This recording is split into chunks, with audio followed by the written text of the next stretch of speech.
It's so good to finally be back for Mushoku Tensei. Like this episode, man. It's it's so good. Like it's legitimately just so good because it pops us back right into the fantasy world of Mushoku Tensei. It doesn't give us a long-winded recap. It doesn't give us even an ending song or an opening song. It's straight up like, oh, you guys, there was a multiple month gap. Well, we didn't know about that. Here's episode 13. And honestly, it's such a good vibe. Because, for one, this goes along with the mentality that Mushoku Tensei has always had set. That it is not hand-holdy, it respects your intelligence, and it knows what it is. And honestly, it just dives straight into the immersion and everything that we know and love from the series. This episode, honestly, is a perfect representation of just why so many have fallen in love with this anime.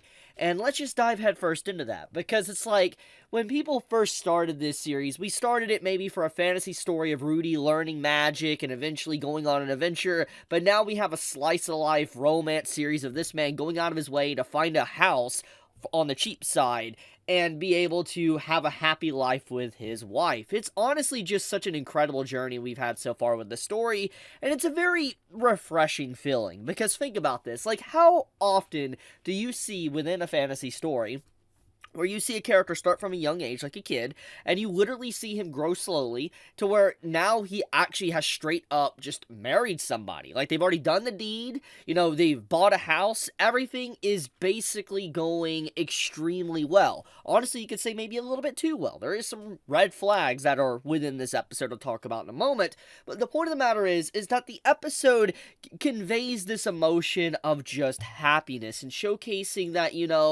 like, Rudy has really found what he wants in life, and so has Sylphie as well.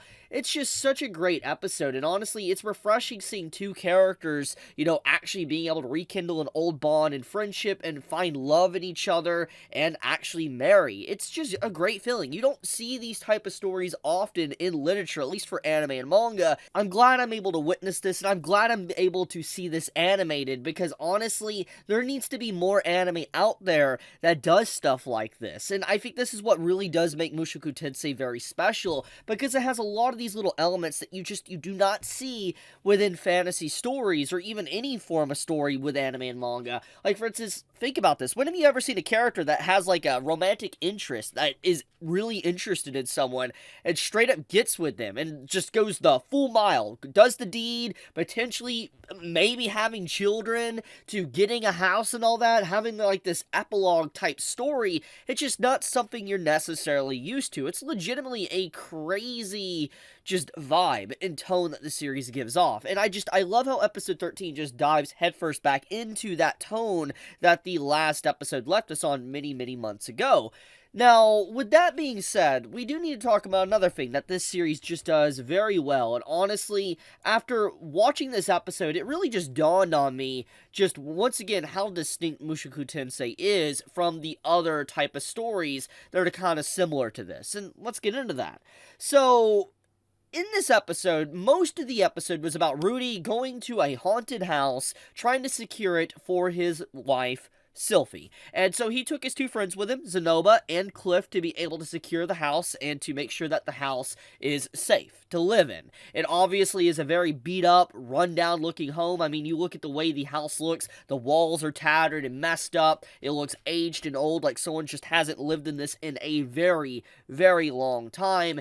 And it makes a lot of sense why it would go for dirt cheap, especially when you have something like this haunting going on, and you have these creepy fingers and stuff. It's just straight up out of like a horror movie, so to speak.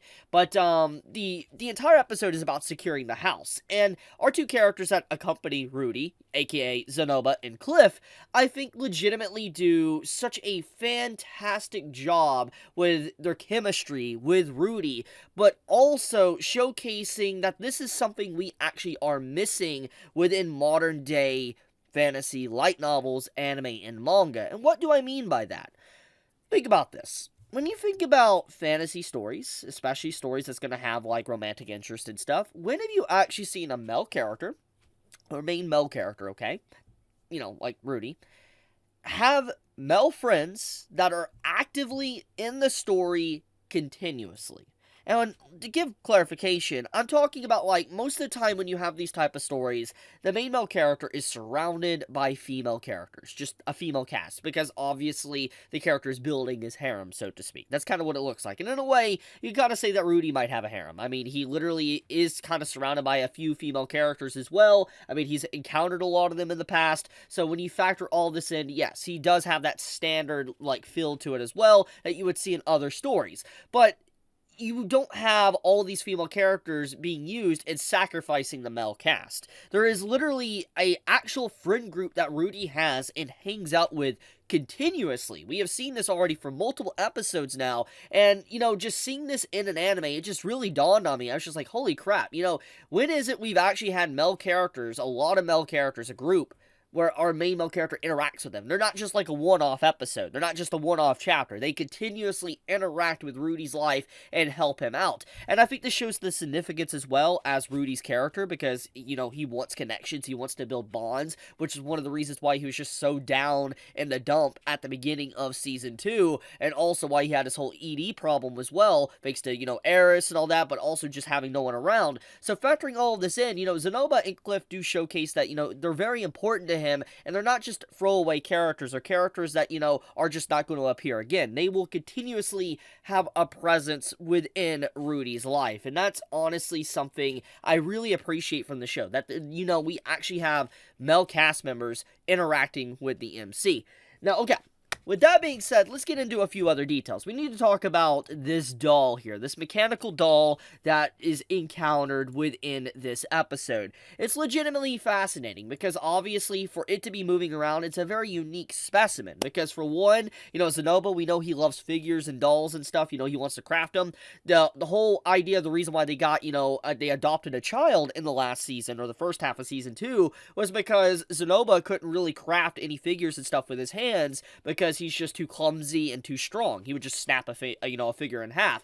So they had to get someone else to do it. And he realizes that he's very inadequate. He feels like he can't do a lot of things. And the very ending sequence of this episode when he's like pleading to Rudy, like, here, please let me do this. It's him basically showcasing his conviction to want to get something done, but also that he felt very inadequate at this point because he realized he felt very worthless. All he has to offer is his money thanks to him being a prince, but also just him, having some knowledge about things, and that's about it. He felt like, he couldn't really offer anything. But now with this doll, mechanical doll, they found that he could potentially study and all that. He could put his mind to use and actually, like, be useful to his friends. It's a good moment, honestly, for his character. It really kind of goes on a limb to showcase that, Zanoba isn't just a standard meathead character. There is a lot going on within him. He thinks a lot, and he wants to be accepted by people around him, especially someone he cares about, aka Rudy. So I do like that. It's a great scene for him, showcasing support characters' development, and once again, reestablishing what I said earlier in this video,